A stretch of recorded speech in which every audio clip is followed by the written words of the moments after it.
casa hoje com o Teatrando, conversa sobre o teatro, apresentando o seminário Consciência Negra em Teatro. Eu sou Kézia Pacheco, faço parte da equipe do Centro Cultural e estou aqui recebendo 3 artistas que vêm pensando nos seus trabalhos, atores negros, como se colocar e como questionar, né,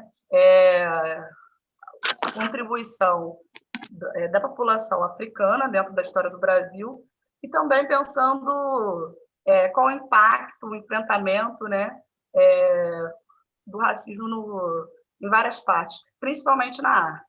A primeira pessoa que a gente vai receber é a Raquel Nascimento, que faz parte do coletivo Madalena Anastácia do CTO, Rio de Janeiro. Vou passar para ela se apresentar, também para ela apresentar o projeto Madalena Anastácia, né? Bom, obrigada, Kézia. Boa tarde a todos e todas. Meu nome é Raquel Nascimento. Enfim, sou atriz, educadora, sou pedagoga, especialista em relações étnico-raciais e mestre em relações étnico-raciais. E sou coringa, junto com a Elana Gentil, do coletivo Madalena Anastácia, do Centro de Teatro do Oprimido. Né? Também faço parte do Grupo Cor do Brasil, né, o coletivo Madalena Anastácia de mulheres negras e o Grupo Cor do Brasil é de homens e mulheres negros e negras. Eu acho importante situar, e daí eu vou abrir um pouquinho o leque do que a gente combinou, porque como a gente está falando de teatro e negritude, né, teatro e relações étnico-raciais, eu acho importante também falar do Grupo Cor do Brasil, que é um grupo que é mais antigo do que o coletivo Madalena Anastácia. E para falar disso, eu acho que eu preciso falar um pouco do que é o teatro do oprimido, né? A gente conhece muito a narrativa tradicional do que o teatro do oprimido, ele foi criado por Augusto Boal. E a gente tem discutido, né, muito recentemente, principalmente a partir dos grupos que pensam muito mais a construção a partir dos movimentos sociais, que Boal ele sistematizou uma metodologia, né? Uma metodologia que já estava aí nos jogos e exercícios, na cultura, não só brasileira, mas na cultura internacional, especialmente aqui na Latinoamérica, numa cultura de fazer arte e de discutir questões políticas a partir da arte, né? E eu não preciso dizer que essa circularidade, mas acho que às vezes o óbvio precisa ser dito, né? Que essa circularidade, que essa arte no corpo, que essa narrativa corporal é muito presente nas culturas tradicionais, né? Negras e indígenas, principalmente, né? Então, a gente tem pesquisas mais recentes que falam cada vez mais dessa influência negra para pensar o teatro do oprimido, que por acaso foi sistematizado por um homem branco. A gente sabe quem tem acesso, né? Até mesmo a nossa cultura, que nos é negada desde de pequenos, né? Pequenas. Então, foi sistematizado por um homem branco que também compartilhou essa metodologia pelo mundo todo. E hoje a gente tem se reaproveitado também do que é nosso, também do que homens e mulheres negros e negras construíram. Por exemplo, Bárbara Santos esteve desde o início, né, desde o comecinho na construção do teatro do oprimido e agora é precursora do teatro das oprimidas, né, que é uma perspectiva feminista negra desse teatro. Bom, começo assim falando também da influência do Abdias do Nascimento para a formação de Augusto Boal, né? Abdias, o Boal fala em uma carta da importância de Abdias para a formação política do Augusto Boal. Quer dizer, mais uma vez, a influência de pessoas negras formando, só que nem sempre a gente leva o nome das coisas, né? Então, a gente está aqui para reconstituir essa história. E aí, em 2010, mais ou menos, né, depois de fazer teatro do oprimido entre diversas pessoas e discutir a perspectiva racial, ainda na época enquanto temática, em 2010 surge o Grupo Cor do Brasil, de uma oficina entre pessoas negras e não negras, né? Pessoas que até então solidárias, uma perspectiva de luta antirracista. E em 2010, o Grupo Cor do Brasil ele vai para o Festival de Artes Negras em Dakar, no Senegal, né? Um festival que o TEM, Teatro Experimental do Negro, ele foi negado de participar por conta do racismo brasileiro. Acho que aí é um marco, né, que o teatro do oprimido, numa perspectiva, o teatro do oprimido negro começa a recapitular essa história que nos foi negada, né, reivindicar os lugares que não pudemos acessar desde o início. E aí, com essa discussão de raça, né, o mundo do teatro do oprimido ficou assustado. Como assim vocês vão dividir? A gente está falando de classe, que é uma perspectiva coletiva, né, historicamente, e a gente traz a questão de raça com o Grupo Cor do Brasil e tem trabalhado com diversos temas, e atualmente a gente pesquisa em cena o genocídio da população negra e seus diversos aspectos, né, o epistemicídio, e até mesmo a apropriação cultural, que é uma forma também de nos exterminar, né, reivindicando esses espaços. E aí, em 2015, depois de muitas discussões, a gente percebe que, com as mulheres, a gente não conseguia acessar, discussões de gênero que nem sempre são próximas, né? Muitas vezes de discutir sobre um direito ao aborto, são mulheres negras que mais morrem por aborto inseguro, por exemplo, ou discutir sobre o respeito e o direito aos nossos corpos, a gente conseguia fazer com essas mulheres, mas quando acessava questões das mulheres negras, a gente não conseguia ter um encontro ali. Então, você acaba indo no que é geral, e geral é sempre branco, né? E aí a gente começou a entender, tá, com os homens negros a gente fala da perspectiva racial, mas não acessa o que as mulheres negras passam, né? E com as mulheres, a gente acessa o que as mulheres passam, mas não enquanto mulher negra. Então, a gente começou a discutir e criamos o coletivo Madalena Anastácia, encabeçado pela Bárbara Santos, em 2015, e fomos ao Festival Internacional de Teatro, de Teatro das Oprimidas, em Porto Madryn, na Patagônia, Argentina. E com isso, a gente começou a discutir, junto com os grupos de mulheres, essa perspectiva de ser mulher negra. Mas para a gente ainda estava super... A gente acredita que a gente precisa construir coletivamente e desconstruir também essas narrativas, essa lógica social, né, que subalterniza pessoas negras, né, tanto o racismo estrutural, o patriarcado branco, cis, heteronormativo, enfim. E que as pessoas brancas, né, elas têm obrigação, no sentido ético, de se comprometerem com essa luta antirracista. Ao mesmo tempo, a gente não é ingênuo de acreditar que estamos todos e todas no mesmo lugar, né? A gente entende que a gente parte de perspectivas diferentes e que a gente precisa se construir enquanto povo negro, né? Então, essas discussões do Madalena Anastácia também nutriram o Grupo Cor do Brasil, porque o Grupo Cor do Brasil são cerca de 15 pessoas, homens e mulheres negros, e todas as mulheres do Grupo Cor do Brasil fazem parte do coletivo Madalena Anastácia, né? Mas nem todas as Anastácias são do Grupo Cor do Brasil. Então, nós nutrimos o grupo com essa discussão de gênero, entendendo que a gente precisa discutir gênero desde uma perspectiva racial. A questão racial não é uma temática, simplesmente. A questão racial é que nos atravessa e nos constitui. E o gênero está aí ditando como a gente morre, como a gente está na sociedade, nessa lógica racista, né, patriarcal. Então, os homens negros, a partir do movimento da Anastácia, começaram a discutir masculinidades negras. E a gente foi se nutrindo disso. Em 2019, o movimento Cor do Brasil, né, o movimento Cor de Anastácia, na verdade, que nasce um pouco dessa confluência de pesquisas estéticas desse grupo que está nas universidades, que está em outros espaços, né, que são professoras e também são artistas, ativistas, né? Por exemplo, tem o Cachalote Matos, que é cenógrafo, e ele pesquisa a estética negra desse movimento, e ele troca muito com a gente. Tem a minha, Carol Neto, que somos pedagogas, e a gente troca nessa perspectiva de educação étnico-racial. Então, são vários intelectuais que vão compondo esse grupo, que vão construindo essa estética negra que pensa a gente a partir, né, também do teatro do oprimido e do teatro das oprimidas. E aí, em 2019, a gente vai para o intercâmbio na Universidade da Califórnia, em Los Angeles, e a gente troca com vários intelectuais, tanto do Black Lives Matter quanto de outros movimentos.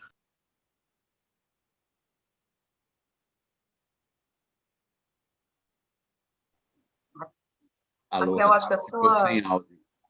Está sem áudio. O áudio parou. Então ficou Como sem é que eu áudio. fiquei? Agora. Agora O voltou. anfitrião mutou todo mundo. Aí eu vou tirar aqui. É só voltar, é só continuar falando, né? Você está falando da relação lá nos Estados Unidos. Encontro na Califórnia. Tá. Então, em 2019, tanto o Grupo Cor do Brasil quanto o Coletivo Madalena Anastácia vão para um intercâmbio artístico na Universidade da Califórnia, em Los Angeles, né, o UCLA, que a gente chama carinhosamente de UCLA, e trocamos com vários intelectuais do Black Lives Matter e outros movimentos lá, e também fizemos tanto oficinas e apresentações com jovens, meninas e rapazes do sistema prisional juvenil, né, no sistema socioeducativo juvenil. E foi, assim, um movimento muito bacana que eu acho que aprofundou nosso interesse em trocar, né, em construir essa estética negra também a partir do teatro do oprimido, né? E acho que perceber um pouco a gente tem dito muito no movimento negro que tudo que precisa do adjetivo negro é porque é branco. E eu não sei se eu concordo muito, porque quando a gente fala de África negra, não é porque a África é branca, é que a gente precisa situar. Quando a gente fala de Egito negro, a gente precisa dizer que o Egito é negro, porque isso foi usurpado da gente, né? Foi constantemente usurpado. E quando a gente traz o teatro do oprimido negro, o teatro do oprimido e negritude, é justamente para retomar um pouco do que nos foi negado, né? Essa metodologia, né, que é amplo e que faz sentido para a gente, que a gente constrói a nossa própria forma de fazer, a nossa própria metodologia estética negra, né, a partir desse movimento e dessas confluências. E aí, eu acho que talvez para dizer que eu falei tudo isso porque eu sou, né, uma das coringas do coletivo Madalena Anastácia, acho que esse movimento é o que mais me alimenta, eu acho que retroalimenta também as práticas do Cor do Brasil, mas que pensar que um movimento de mulheres negras, de forma geral, seja dito feminista, negro, mulherista, enfim, qualquer movimento de mulheres negras, eu acho que sempre a gente tem pensado muito a comunidade negra, o povo negro. A gente não exclui a discussão dos nossos jovens que estão sendo assassinados, das nossas crianças que não se veem na escola, nos livros, na TV. A gente tem construído essa perspectiva que é coletiva. E aí eu aproveito para falar que agora, recentemente, enfim, no Teatro do Oprimido, no Teatro das Oprimidas, a perspectiva central, para além de fazer teatro com os nossos temas, não só com nossas dores, mas com nossas conquistas, com os nossos avanços, para além de fazer teatro, eu acho que eu falei cinema, mas se eu falei cinema, é porque estou pensando nas outras perspectivas que a gente trabalha também. Mas, assim, para além de fazer teatro com essas nossas questões, o nosso teatro é sempre pensando em ações concretas e continuadas. O teatro de transformação da realidade. O teatro em si, a gente acredita que é uma ação concreta de transformação da realidade. Mas, para além do teatro, se a gente faz uma cena e as pessoas intervêm nessas cenas para tentar transformar, que é o mote, especialmente do Teatro Fórum, que é uma técnica do teatro do oprimido, se a gente faz um teatro que as pessoas intervêm, tentam possibilidades, o que a gente faz com essas possibilidades de transformação do mundo? Então, para mim, a experiência mais recente de fruto desse processo que a gente tem desenvolvido é o OCA, a OCA, né? Ocupação Cultural e Artística do Complexo do Viradouro. Vou falar sinteticamente, mais ou menos em agosto agora, começou uma ocupação policial no Complexo do Viradouro, em Niterói, autorizado pelo prefeito, mesmo tendo eu esqueci agora como é que se chama, mas não é um decreto. Eu acho que acredito, não sei se é um decreto, mas impedindo ações de ocupação policial, né, operações policiais nesse momento de pandemia, né, por acreditar que agravam tanto o genocídio da população negra, mas enfim, uma série de cuidados que a gente precisa ter nesse momento. E aí, essa ocupação aconteceu inicialmente de forma muito truculenta, violenta, vários direitos foram violados, né? A população teve sua casa invadida, sacos de alimentos perfurados, enfim, a polícia entra com as suas botas sujas, né? População que mal tem água diariamente para fazer a higienização das mãos, como a gente está pregando aí tanto na pandemia, a polícia entra, invade as casas com a bota suja e enfim, sujando tudo e desrespeitando aqueles moradores e moradoras. Então, a OCA, a Ocupação Cultural e Artística, surgiu como movimento, né, uma contra-ocupação, uma ocupação cultural de quem mora naquele local, a partir muito do teatro do oprimido, do teatro das oprimidas. Isso surgiu de várias cenas em que a gente apresentava, e, por exemplo, tinha cenas no Cor do Brasil de invasão da polícia na comunidade, e as pessoas que moravam em favelas diziam, não sei se isso daria certo na favela, então o que daria? Então, imaginar esse mundo possível fez que esse movimento cultural e artístico acontecesse. E aí, as estratégias foram pregar cartazes, fazer cartazes, especialmente as mulheres se engajaram muito nisso, porque os homens inicialmente tiveram também muito medo, né, de ser mortos. A gente sabe que os homens são a população, os homens negros são a população que mais morrem por arma de fogo, né, especialmente da polícia. Isso faz muito sentido, ao mesmo tempo é perceber que essas mulheres têm estado na vanguarda e na frente desses movimentos, né, pela vida da nossa comunidade, né? E aí fizeram vários cartazes dizendo lar de moradora, respeite, para entrar, pergunte se pode, enfim, vários outros cartazes com trechos da Constituição, se posicionando em relação a essa invasão, né? E aí, movimentos também de troca de conhecimento, movimentos de conhecer mulheres, que é Oca Café e Política, né? Trocar com essas mulheres que estão, mulheres negras que estão concorrendo à vereança, né? Para conhecer mais de perto, para trocar conhecimento sobre os direitos e deveres, enfim. Esse movimento artístico, né? Ativista, surgiu muito dessa ideia de pensar o teatro e as estéticas negras como mobilizadoras de transformação social. Então, para falar um pouco do trabalho que é super amplo e super, enfim, complexo que a gente tem realizado. Então, acho que é isso. Obrigada. Eu falei mais de 15 minutos. Não, muito bom. A gente conseguiu fazer um panorama bem bacana aí do Madalena Anastácia. A gente vai para as perguntas depois, né? Então, vou passar para o próximo convidado, que é o Samuel Santos, do Poste Soluções Luminosas. Samuel, você organiza processos de formação que são direcionados para atores e atrizes negras? Boa tarde, boa noite ou bom dia, dependendo do horário que vai ser exibido. Formação, né? Primeiro, meu nome é Samuel Santos, eu faço parte do grupo O Poste Soluções Luminosas, que é um grupo aqui de Recife, Pernambuco, e é um grupo de negros, né? Antes de qualquer coisa, de qualquer resposta, eu acho que ilustrar a origem e de onde eu estou falando, do meu lugar de fala, ele vem daí, né? Do grupo Poste, não é Samuel Santos, que faz parte do grupo Poste, e que tem alguns projetos de formação, né, do povo negro. E esse projeto de formação ele começa em duas circulações que a gente faz a partir de 2010, mais ou menos, 2011, com dois prêmios que o grupo ganhou. Foi o prêmio Miriam Muniz, de circulação nacional, e o prêmio Procultura, também, de circulação nacional. E a gente direcionou os nossos trabalhos para as comunidades ribeirinhas. Enquanto todo mundo queria ir para Rio, São Paulo, Curitiba, Porto Alegre, a gente queria ir para comunidades ribeirinhas.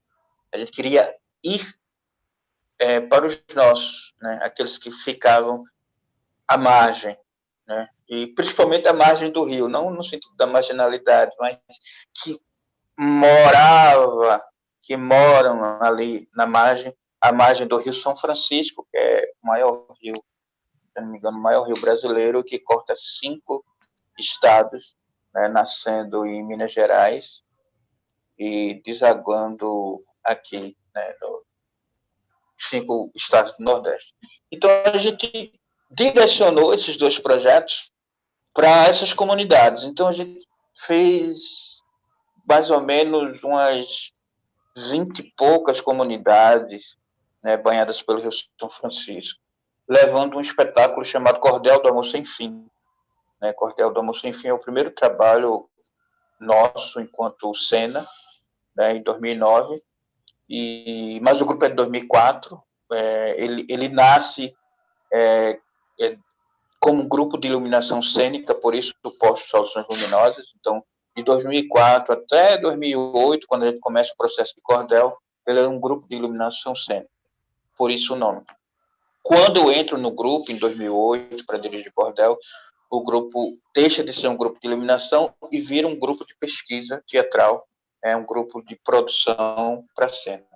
Então, Cordel, ele ganha esses 2 projetos e a gente direciona isso para as comunidades ribeirinhas. Nas comunidades ribeirinhas, além da gente levar o espetáculo, a gente direcionou, tinha como objetivo oferecer oficinas de teatro nessas comunidades. Então, a comunidade, além de ter o trabalho do espetáculo, a juventude, né, jovens, maiores de idade, jovens adolescentes, adultos, o que fosse, a gente não tinha espetáculo, uma oficina só para jovens e adultos, não, a gente fazia oficina para todo mundo. Então, era bem engraçado, porque já tinha meninos de 11 anos a senhoras de 60 anos. E para a gente era uma maravilha, né? E a gente fez, por exemplo, oficinas em cidades como Penedo, Canidé de São Francisco, próprio Iapa, Pão de Açúcar, Belém de São Francisco, Cabrobó, Manga, Januária, Piranhas. Então, foi um processo muito, muito intenso de formação. E, claro, dentro dessas comunidades ribeirinhas, a população era, na sua grande maioria, de indígenas e de negros, né? Então, acho que aí já começa o processo de uma ideia de uma escola, né, que tivesse o entendimento das nossas raízes, que eu vou falar daqui a pouco. Então, o Cordel, ele inicia, né, como esse projeto de formação em 2009, 2010, por aí. Mais adiante, o grupo, ele começa, depois desse primeiro espetáculo, resolve montar um segundo espetáculo. E foi em 2014, a gente, depois de viajar muito com o Cordel, a gente resolveu montar mais um espetáculo e a gente teve a felicidade de conseguir 2 projetos, um projeto local para montar Anjo Negro, que inclusive o Ângelo trabalhou, e Ombela. A gente queria trabalhar geralmente com as nossas poéticas, né? com as nossas referências. Então, a gente pega Anjo Negro, que falava de um negro que não se aceita enquanto negro e que só namora com pessoas brancas, né, com mulheres brancas. A gente trouxe essa discussão na época, né? Mas a gente queria algo também que fugisse do tradicional. Né? A gente trabalha com pesquisa de matriz africana, cultura africana, com religião de matriz africana, e a gente por que não montar um texto de um africano? A gente fica tudo ali, né? Nelson, os clássicos, os europeus e a África, né? Onde é que está a África? Aí foi quando a gente conseguiu, né, num seminário que teve aqui pelo SESC, entrar em contato com alguns escritores africanos. Foi quando a gente encontrou o Manuel Rui, que é o autor do texto, e a gente falou, somos um grupo de pretos aqui de Recife, Pernambuco, e a gente queria montar algo de um texto de um autor africano, e a gente está vendo que você é autor e tal. E ele nos ofereceu um texto chamado Ombela. Ombela é um texto, é uma palavra em Umbundo, é uma língua angolana, africana, que significa chuva. Aí ele diz, eu tenho um texto que não é de teatro, mas ele se dá muito bem para se fazer uma montagem teatral. É um texto épico, é um grande poema falado em português e umbundo, né, escrito em português e umbundo, e a gente levou isso para a cena em 2014. o espetáculo até hoje é vivo, como o cordel também. E a gente resolve montar um espetáculo que é falado em português e também partes em Ubuntu, né? A gente viu essa necessidade. Pô, e a gente, na época, não sabia falar Ubuntu, né? A gente, quando ele pegou o texto, disse, o que é isso? Ele, não, isso é uma língua nossa e tal. E a gente foi atrás de um professor de Ubuntu, e tempos depois a gente encontrou esse professor na universidade aqui, né? Esse intercâmbio de alunos africanos com as universidades, e a gente conseguiu um professor, no caso, um aluno, que nos ensinou a falar e a cantar um Ubuntu. Então, o espetáculo tem partes em português e partes em Ubuntu cantados também. E a gente ficou muito feliz com o resultado. Esse trabalho já rendeu 2 TCCs, já rendeu um artigo na revista da USP, né? E vem agora mais outro TCC em cima do trabalho. É um trabalho que tem uma poética muito ancestral, né? Que é a nossa linha de pesquisa. E nesse processo de ancestralidade, de busca das nossas raízes, a gente resolve entrar numa pesquisa mais aprofundada chamada O Corpo Ancestral dentro da Cena Contemporânea. A gente trabalha dentro da religião de matriz africana, a gente trabalha dentro da antropologia teatral. Então, a gente já tivemos oficinas e cursos com Eugênio Barba, Júlia Varley, Roberta Carrera, enfim, todos os procedimentos do teatro antropológico, né? Lina de la Roca. E a gente resolveu, todos esses mestres foram importantes, mas a gente estava precisando de algo que, dentro da ancestralidade, dentro da antropologia, que nos pertencesse, que entre o processo de decolonizar. Né? A gente resolve, espera esse treinamento eu posso encontrar no movimento de Orixá, essa energia. E a gente resolve entrar nessa pesquisa chamada O Corpo Ancestral dentro da Cena Contemporânea, que é um trabalho onde a gente entra dentro do terreiro, a priori, na primeira linha de pesquisa, entra dentro da religião de matriz africana, no caso o candomblé, e foi criando uma sistemática de treinamento para o ator a partir dos movimentos dos orixás, né? Se a gente quer um corpo pontiagudo, a gente busca isso em Ogum, né? Na própria Yansan, um corpo mais fluido, circular, a gente pega nas energias das águas de Oxum e Iemanjá, a própria Obá também, Nanã. Então, a gente foi criando esse corpo, né? Esse corpo ancestral dentro das nossas raízes, né? Sem esquecer o que a gente aprendeu lá atrás. Eu acho que foi importante ter aprendido com um colonizador para a gente entender o nosso. Quando a gente entendeu o nosso, a gente começou a sobrepor. Agora o carro-chefe agora são as nossas raízes. E aí foi quando a gente, depois dessa pesquisa, a gente criou uma sistemática de treinamento para o ator a partir dos movimentos, a partir da ancestralidade, a partir dos movimentos dos orixás e também da Umbanda, que é a segunda linha de pesquisa, quando a gente entrou na Umbanda e foi pesquisar os pretos velhos, as pombagiras, Exu, né, e conversar com essas entidades para a gente foi, né, perguntar ao Exu de onde nasce a energia dele, que corpo é esse, e ele nos dizer, isso, e a gente foi decodificando, né, criando uma sistemática a partir do movimento da Cabocla Genoveva, né, da Vovó Joaquina, do Exu, né, Exu Tranca-Rua, da Pombagira, do cemitério. Então, todos esses corpos, né, esse movimento, né, a gente foi criando essa sistemática de treinamento e ter isso nos corpos da gente e, mais adiante, quando entra o processo da gente, não, tá bom da gente fazer uma escola de formação de antropologia teatral, que o recorte seja a religião de matriz africana e a cultura dos pretos. 2017, 2018, a gente cria a primeira escola de antropologia teatral, quiçá no Brasil, né? Pernambuco eu sei que E a gente cria essa escola, a gente tem um espaço, que é o Espaço Poste, que é a nossa escola também, e nesse Espaço Poste a gente faz os nossos espetáculos, faz as nossas oficinas, os nossos cursos, e temos a escola. E essa escola, ela tem várias disciplinas. A gente tem as disciplinas que a gente chama do colonizador, que a gente pega Grotowski, Chekhov, Eugênio Barba, né? O teatro oriental através do Tai Chi Chuan, trabalha a dança dos mundos, né?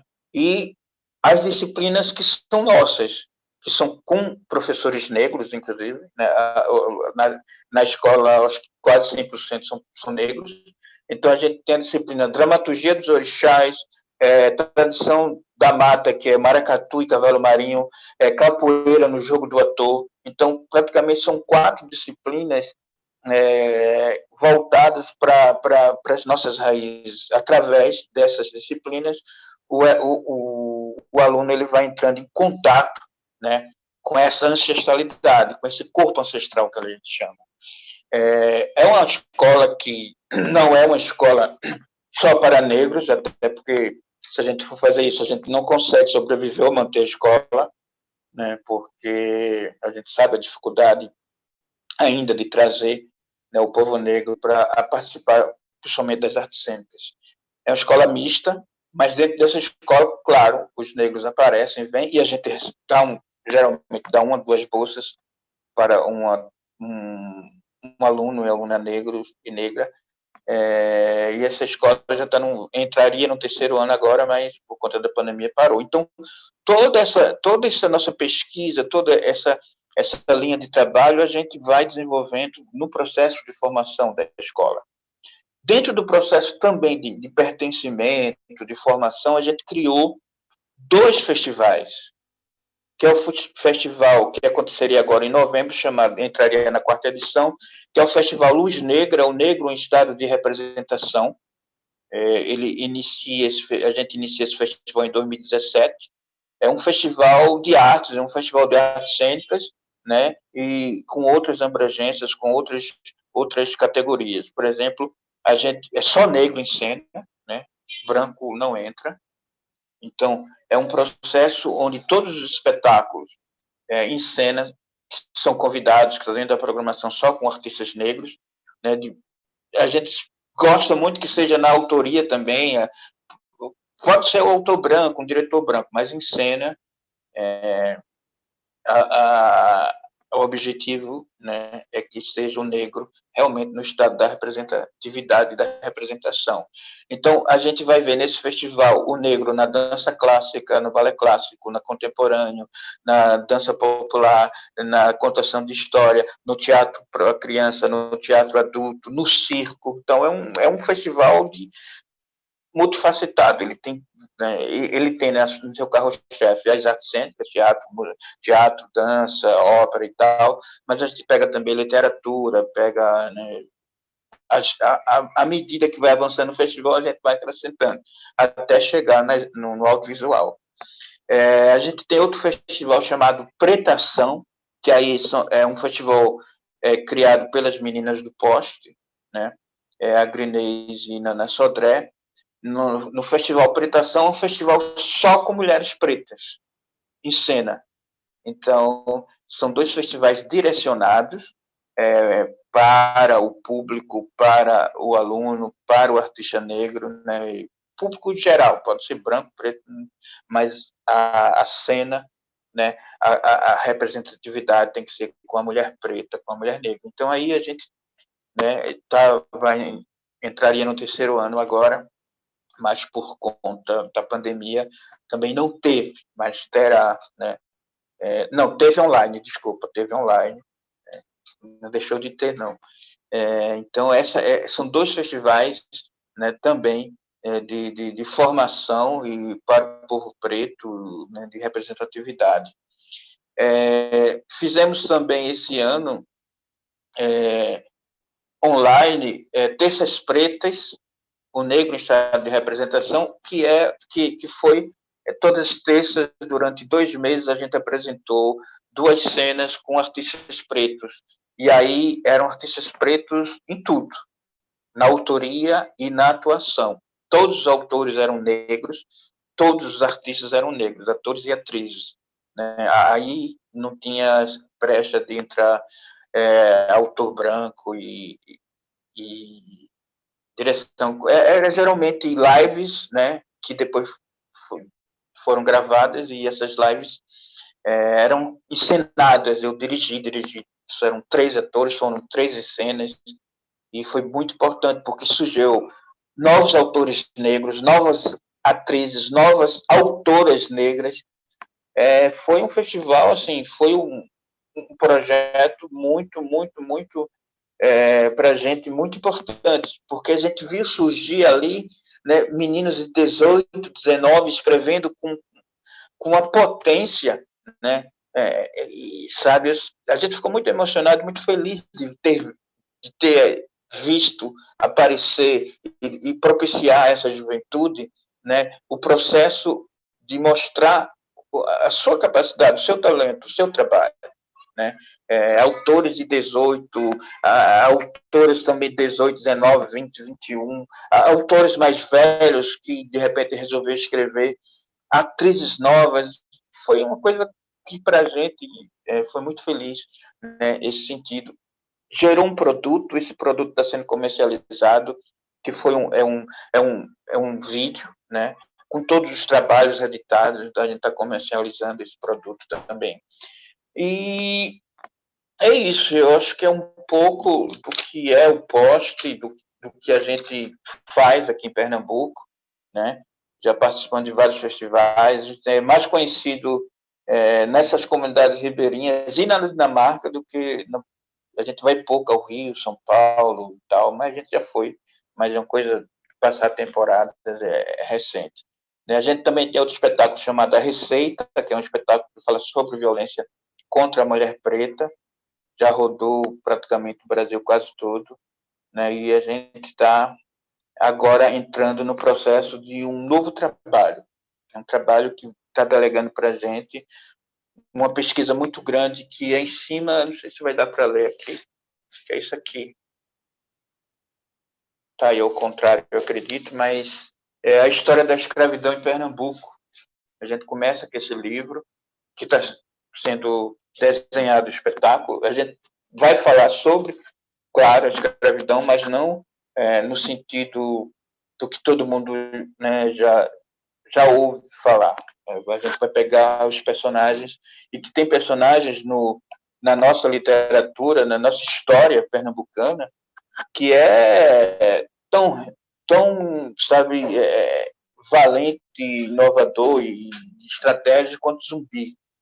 Então, a gente quer traçar esse panorama da história da escravidão em Pernambuco. Não sei se o título vai ser esse, mas a gente está pesquisando bastante, né? É um espetáculo que vai ter do afrofuturismo sabe, ao musical, vai ter de tudo, né? Vai ser um espetáculo bem híbrido, que a gente resolve agora nesse processo, né? Depois de vários anos, montar um novo espetáculo. No mais, a gente também fica feliz. A gente saiu no livro de Joel Rufino, né? O Negro, né? É a história do negro no teatro em Pernambuco. E saímos no livro de Eugênio Barba, que é a continuação do Antropologia Teatral, que é o teatro em 5 continentes. A gente saiu também nesse livro. Eu gosto de ir para o mundo, a negada, né? A negada. Então, falando conheci a Bárbara, está falando com a Raquel, justamente lá na Dinamarca só tinham 2 negras, 3, que era Naná Sodré, do grupo, meu grupo, a Bárbara e a Dani de São Paulo. E aí, tu sabe, né? Quando a mulher negra se movimenta, então, no grande debate, elas jogaram na cara, né? Que era um festival de mulheres. Eu estava lá acompanhando a Naná, que é minha companheira, e aí ela fala, né? Ela fala justamente como é. eram mais de 100 pessoas dentro do festival e só ter 3 negras, né? E a Bárbara também, né? E a Dani. Então, é importante sempre ocupar esse espaço e não deixar de dizer, né? Quando se fala é o teatro das oprimidas negras, é o teatro do oprimido negro, é importante que a sociedade entenda, né, que isso é político, isso é estratégia, né, isso é demarcar espaço. Então, onde a gente puder ir, a gente vai colocar, a gente vai dizer, né, como a gente diz no nosso release, grupo de teatro preto que trabalha dentro da religião de matriz africana. Até falar, por que vocês colocam isso? Sabe, quando entra num projeto, por exemplo, esses projetos para Itaú, Caixa Cultural, isso não passa. Esconde, não diz que é de preto. Não. Eu posso até usar, a gente pode até usar, mas isso não, um dia passa. Um dia passa. Mas a gente não vai dizer o que a gente é, não. Né? É um grupo de pretos que trabalha dentro da pesquisa, dentro da religião. Eu sou da Umbanda, a Grenês é do Candomblé, Naná é da Umbanda, então a gente tem essa referência ancestral, a gente não vai dizer, deixar de dizer, até porque foram séculos de silenciamento, né? No mais, meu povo lindo, é isso. Estamos aqui depois para as perguntas. Valeu, obrigado.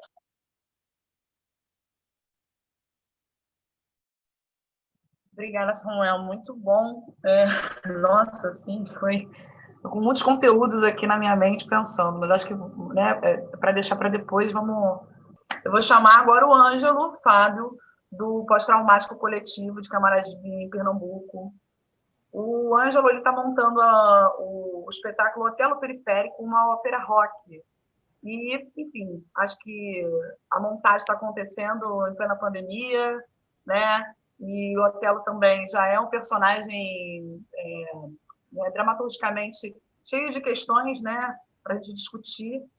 E, né, enfim, imagino que essa montagem deve estar bem interessante. Ângelo, você pode explicar para a gente, mais ou menos, aí como é que está pandemia, Otelo, todas essas polêmicas, esse processo criativo aí, como está acontecendo? Boa tarde a todas e a todos, ou boa noite, bom dia, axé, saravá, que Exu nos guarde, nos reguarde, e que sempre nos coloque em todas as encruzilhadas com muita proteção. Laroie Exu. Antes de tudo, costumo sempre fazer uma provocação, e também essa provocação é para mim mesmo, sempre. O tema Consciência da Negritude em Cena, né, me faz remeter várias e diversas memórias do que Raquel ela colocou, né, sobre a questão do teatro do oprimido, e é muito bacana quando ela traz esse recorte e também a minha própria crítica que eu faço ao teatro do oprimido por oprimir o próprio preto, a preta, na cena, na década de 60, 70. Quando eu falo esta opressão, é a opressão da invisibilidade, pois nós sabemos muito bem que o teatro do oprimido não seria o teatro do oprimido sem o Abdias. E sem tantos outros e outras personagens que se criava esta ficção para poder se criar essa teoria, esta base teatral de que hoje utilizamos desta metodologia e colocamos em cena de diversas formas. Então, a gente pode fazer um breve recorte aí. O nome, teatro oprimido. Mas a gente coloca do oprimido. Quem é o oprimido? Quem é a oprimida? Então, a partir de que ponto parte esta opressão? Parte de uma conjuntura colonial, e também faço aqui um outro recorte na minha fala. Hoje nós temos uma discussão que é muito importante e pertinente, mas sendo que nós, pretos e pretas, já temos debatido isso há muito tempo, sobre a questão da decolonialidade. A gente já vem expondo isso há muito tempo. Isso não é de agora, isso não é novo para nós. Não é, não é. Mas a academia, teóricos brancos, teóricas brancas, e uma elite, uma vez mais, vai para o processo de apropriação cultural. Quando eu me refiro à apropriação cultural, não é o aspecto da moda, contextualização estética, porque se a gente for debater a estética, meu irmão, a gente vai para um outro patamar de discussão. Então, são temas complexos e bem interessantes para a gente poder discutir. E aí, Samuel, ele nos traz a história do poste Solução Luminosas, traz esse recorte dos espetáculos, que também eu faço um recorte de racismo estrutural. Como vivenciei, como trabalhei com Samuel, que foi um grande prazer, foi de um aprendizado, e é de um aprendizado, ouvir Samuel, Naná, Grinês, acompanhar o poste. E assim, também nós, né, somos assim, havia debates quentes, sabe? E é de um aprendizado mútuo, e também conhecendo a história de Samuel, dentro do estado de Pernambuco, aí faço recorte Recife. E aí, trazendo o Anjo Negro, foi engraçado e incômodo como a jornalista soltou para nós, dizendo: este tema já é batido. Que tema? O tema da racialidade, do racismo, de trazer isso para a cena. Então, era mais um processo de pauta careta. Copie e cola o release e mande para a imprensa com uma foto bonitinha que a gente vai divulgar. Não, a gente não queria debater isso. Então, os espaços que se foram conquistados na imprensa foi de debate, foi de discussão e de falar, gente, racismo de fato, ele existe. Então, existe aí um racismo estrutural, vide a própria imprensa, que não dá visibilidade a importantes temas que nós da comunidade preta, afrodescendentes, afro-indígenas, passamos todos os dias. E aí vem a invisibilidade da imprensa. E aí também tem o processo dos festivais. E aí tem outros e outros e outros processos. Então, inicio minha fala com isso, trazendo a fala de Raquel, a fala de Samuel, tá? E agora entro na tua pergunta e também eu faço uma pergunta.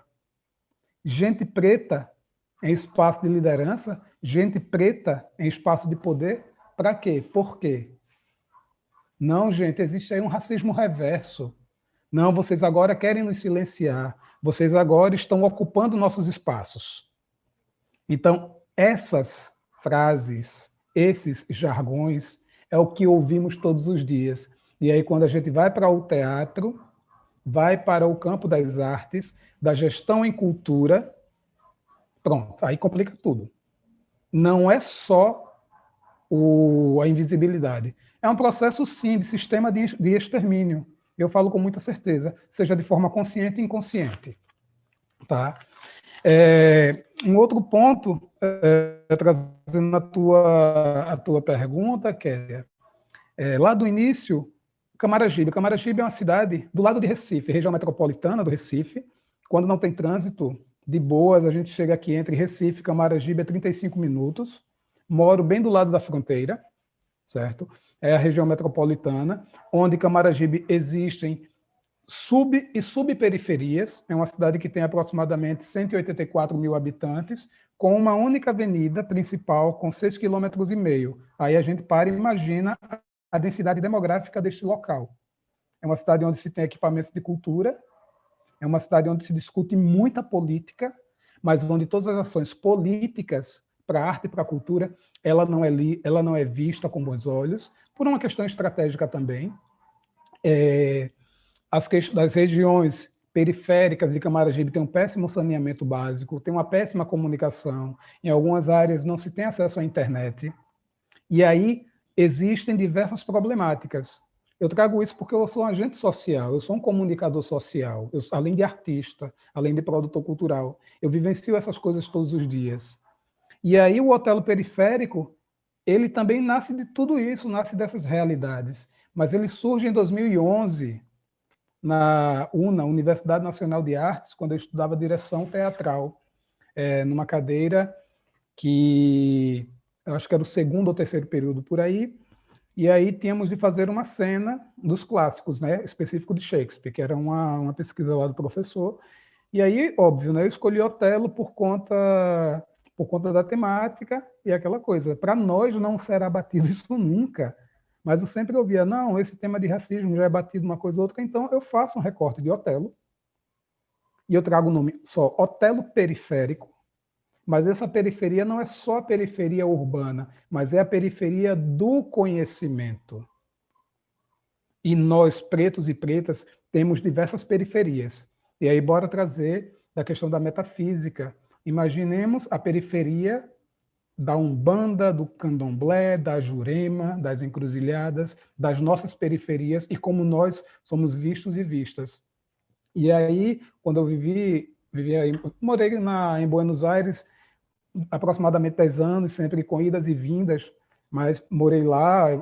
Para mim, Buenos Aires, Argentina, é o meu segundo país, por opção, né? E tem lá uma discussão muito intrigante também sobre a questão do racismo, a questão da racialidade, que é muito díspare, sabe? Muito díspare, é muito curioso. Mas é uma outra construção. E este país vê o Brasil como exemplo nos avanços de políticas públicas para a comunidade afrodescendente e afro-indígena. O Brasil teve um avanço importantíssimo durante 14 anos, agora está tendo um retrocesso. Estamos voltando a 1937. Até parece que é um período da nova república contemporâneo. Enquanto lá atrás se pensava na estruturação dos direitos trabalhistas, pensando na educação, a cultura como uma ferramenta de construção e desenvolvimento social, hoje a gente está sofrendo tudo isso, a gente tem que fazer o quê? Tem que cair em terra, no chão, para a gente poder, respirar. E aí o Otelo periférico, falando mesmo do surgimento, e ele parte também da premissa do genocídio e extermínio da população negra. Se lembrarmos bem, em 2012, 2010, no Rio de Janeiro, começou a ter os processos de implementação das UPPs. Então, começou a ser um exemplo. Mas ninguém falava também das sublinhas, dos subtextos das implementações das UPPs. Como o morro, a linha vermelha e a praia era demarcado esses lugares. Então começou a vir esse mito desta segurança. A segurança para quem? Para que os pretos e pretas não baixassem da favela e fossem para o litoral. Então, quando essas informações começam a chegar em Buenos Aires, também eu já vivenciando diversas problemáticas de racismo em Buenos Aires e América do Sul, comecei a ver essas outras periferias que, se a gente para e pensa, América Latina tem uma comunidade indígena gigantesca, temos uma comunidade afrodescendente gigantesca, mas quem de fato vê de forma taxativa, aqui tem preto, são pouquíssimos países. Vide Uruguai, Colômbia, Equador, que quando a gente vai entender, a gente vai ver que é uma cultura afro-indígena muito interessante, mas também há um processo de invisibilidade, há um processo de extermínio. Mas quando a gente vai para o Brasil, é um extremo pesado, porque aqui no Brasil, sim, quem é preto é taxado como bandido, é taxado como um malfeitor, é taxado como uma pessoa sem escolaridade e assim sucessivamente. Então, essas coisas, elas me inquietavam. E só agora, a partir de quando foi 2019, eu comecei a ver os meus rascunhos, os meus papéis, e aí eu me deparo, volto, né, com o Otelo periférico, vendo lá os roteiros, e falei, caramba, vou pensar nesse Otelo periférico, e aí entra uma ópera rock.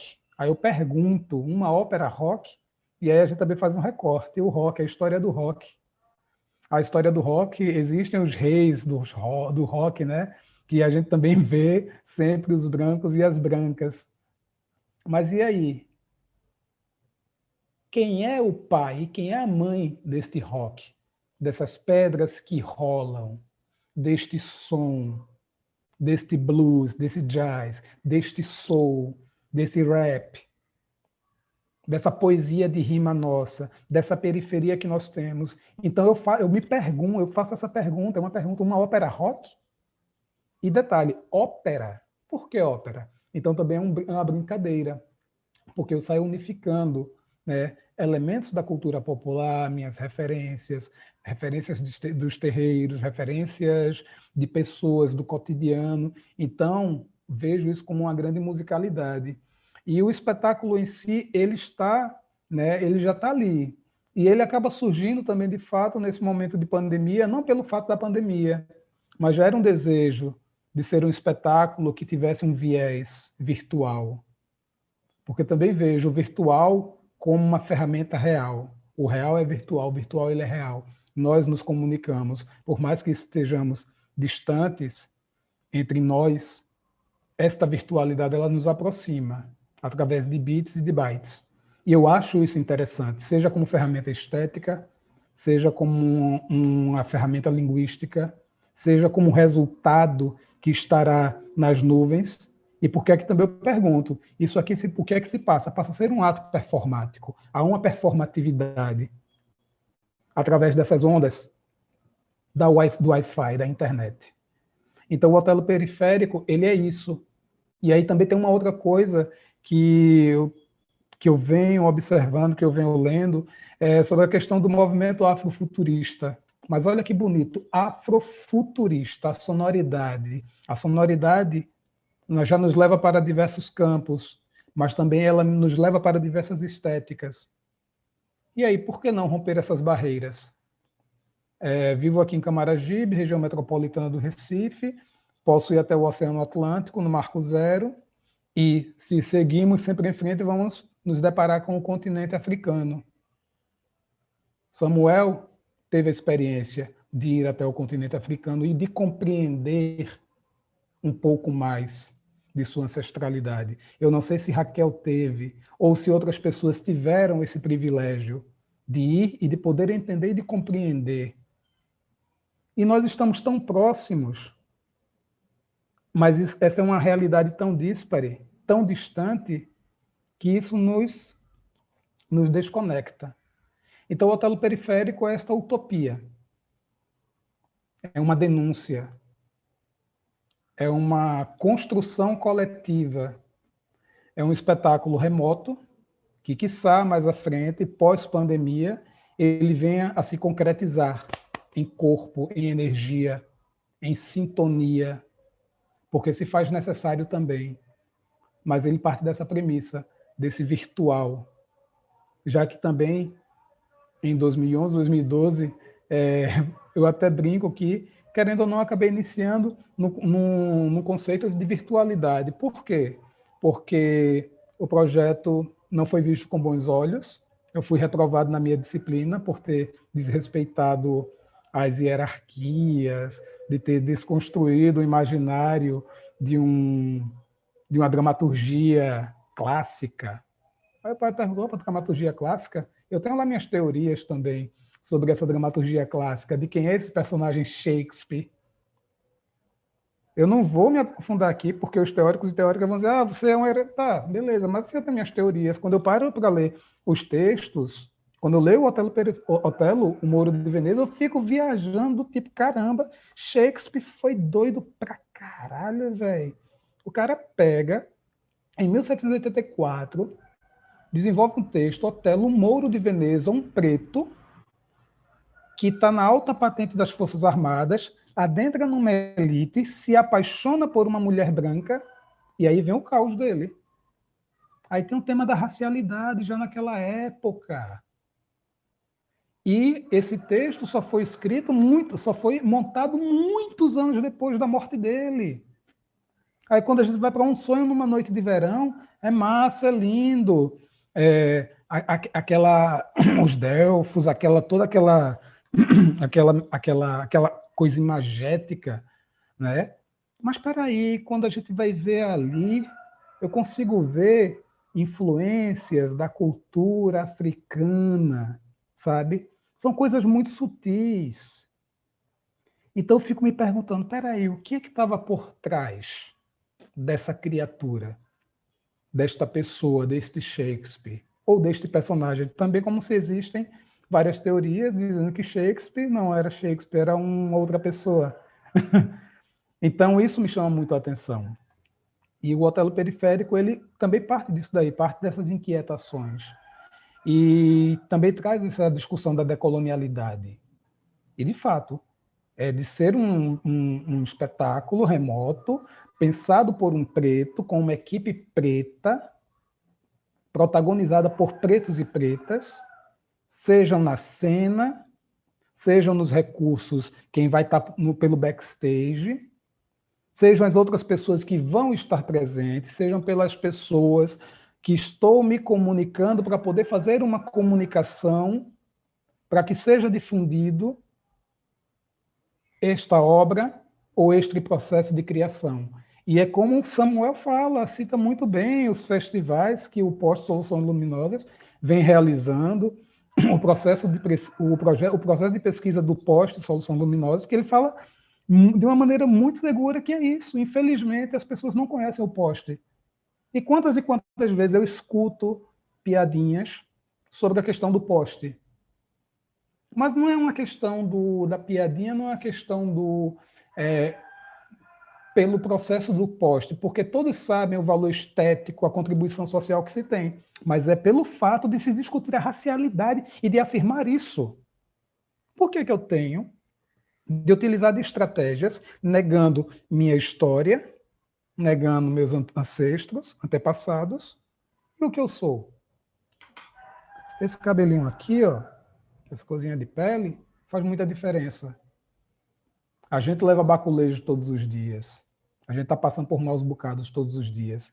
E aí, quando se vê um preto, uma preta, em um espaço de poder, trazendo, criando, concebendo, se apropriando, com muitas aspas, ironizo essa apropriação aqui, desses autores e dessas autoras, e a gente toma para si, isso incomoda. E aí, volta aquela minha pergunta do início, né? Gente preta em espaço de liderança, para quê? A gente sabe o poder que a estética preta ela tem. Então, a gente precisa, de uma forma ou de outra, demonstrar isso. Tá? E sobre o Otelo ainda, para pelo menos dar uma finalizada aqui nessa minha fala, eu costumo dizer também que o Otelo Periférico ele já iniciou, sabe? Ele iniciou com um ciclo de ações pedagógicas, onde teve início no dia 23 de setembro, onde todos os protagonistas, exceto um que foi Juca Ferreira, todos e todas são pretos e pretas. São intelectuais, são artistas, são pensadores da cultura que são pretos e pretas, que estão ali debatendo, trazendo problemáticas não só teóricas, mas são as teorias e são suas vivências em vida, sabe? É de pegar por exemplo, a jornalista Etienne Martins, que ela tem a sua livraria Bantu, que ela deu um depoimento dizendo que as pessoas chegavam lá, as pessoas brancas, claro, em sua livraria, e diziam assim, quem é você? Ela, eu sou a dona. Olha que simbólico, né? Eu sou a dona. E quando as pessoas ouviam aquilo, se chocavam. Peraí, uma preta, dona de uma livraria?